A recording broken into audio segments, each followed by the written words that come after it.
But recently my husband was telling me this summer he really wanted to climb Mount Whitney. Do you know this mountain?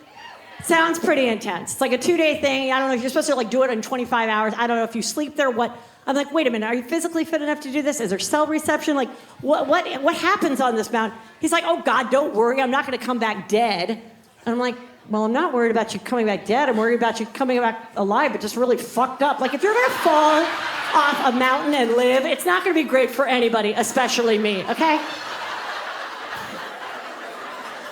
I was reading this article, like in People or something, a while ago, and it was about all these people, the real people that went to climb Mount Everest, and they were using their true stories for like one of the movies. And this one guy, he and his wife were separated. He went to climb the mountain. He almost died. I'm reading the magazine, and he said, but he made it back alive, and he and his wife have been together ever since. And I go, well, that's really sweet. He must have had an epiphany when he was on the mountain. I turned the page, there's a photo of them.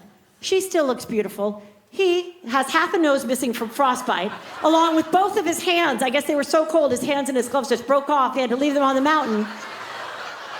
I go, oh, that must really be fun when it's time to foreplay and your little nub comes out. It's like,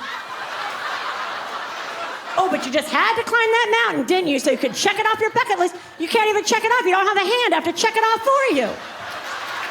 Can I blow your half a nose for you, too, while I push you around the mall these last 23 years? Oh, but at least you decided to stay married to me. Oh, I'm so lucky. Thank you. So lucky.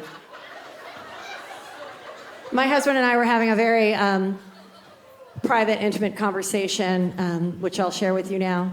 And we both have friends that were married for a long time and now are newly out on the dating scene, divorced and dating. And we both had heard that the thing to do now sexually to really hook a guy is if you give them a blowjob, you're supposed to let them come on your face. That's what I've heard.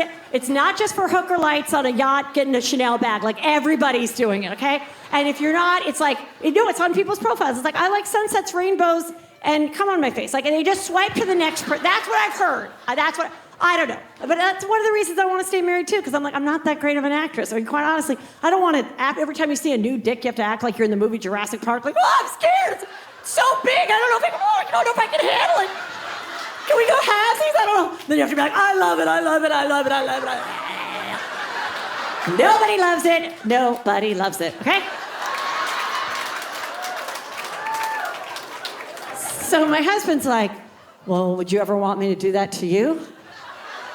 I said, not until Dr. Dubrow and Dr. Nassif, a botch, tells me there's some enzyme in that sperm that's going to tighten this shit up, then I'll be like, every night, bring it on, bring it on.